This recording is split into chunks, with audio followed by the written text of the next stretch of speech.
चाचा समोसा कितने का है? 25 रुपए का बच्चे। बच्चे ने जेब में हाथ मार के शायद पताल तक टटोला और थोड़ा सा उदास होकर ऑटोमेटिक धीमी होती हुई आवाज में पूछा, और पकोड़े? 90 रुपए पाव। हलवाई ने ताज़ा और खस्ता समोसे पकोड़े कढ़ाई से निकालकर निचड़ने के लिए जालीदार थाल में रखे।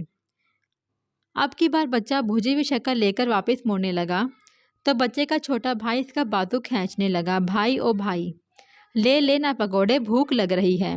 स्कूल की छुट्टी हुई थी।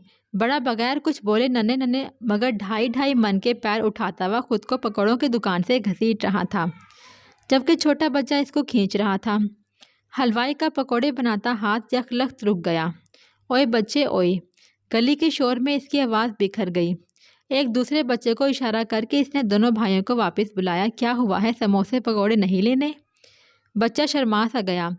चाचा पैसे पूरे नहीं हैं। ओए चल कोई बात नहीं, जितने हैं इतने दे जाना। छोटे के मुंह पर रौनक आई। 4 गर्मा गर्म समोसे और पाव भर पकौड़े इसने थैले में डाल दिए। केचप चटनी डालूं? हाँ चाचा, वो मीठी वाली भी। एक थाली में भरकर वो भी डाल दी। एलो ले जाओ मेरा पुत्र। बच्चे ने जेब से 20 रुपए निकाल कर दे दिए। हलवाई ने चुपचाप रख लिए। लोग पूछते हैं सच्ची खुशी क्या है, दूसरे इसके जवाब में अलिफ लैला ता मैं हूँ मगरूर लैला तक का फ़लसफ़ा सुनाते हैं। लेकिन मैं कहती हूँ कि सच्ची खुशी ये हुआ करती है जिससे देने वाला, लेने वाला और देखने वाला तक हर शख्स मुस्तफ़ीद हो सके। सुकून और खुशी हासिल करने के लिए आपको कोई बड़ा आदमी बनना ज़रूरी नहीं है।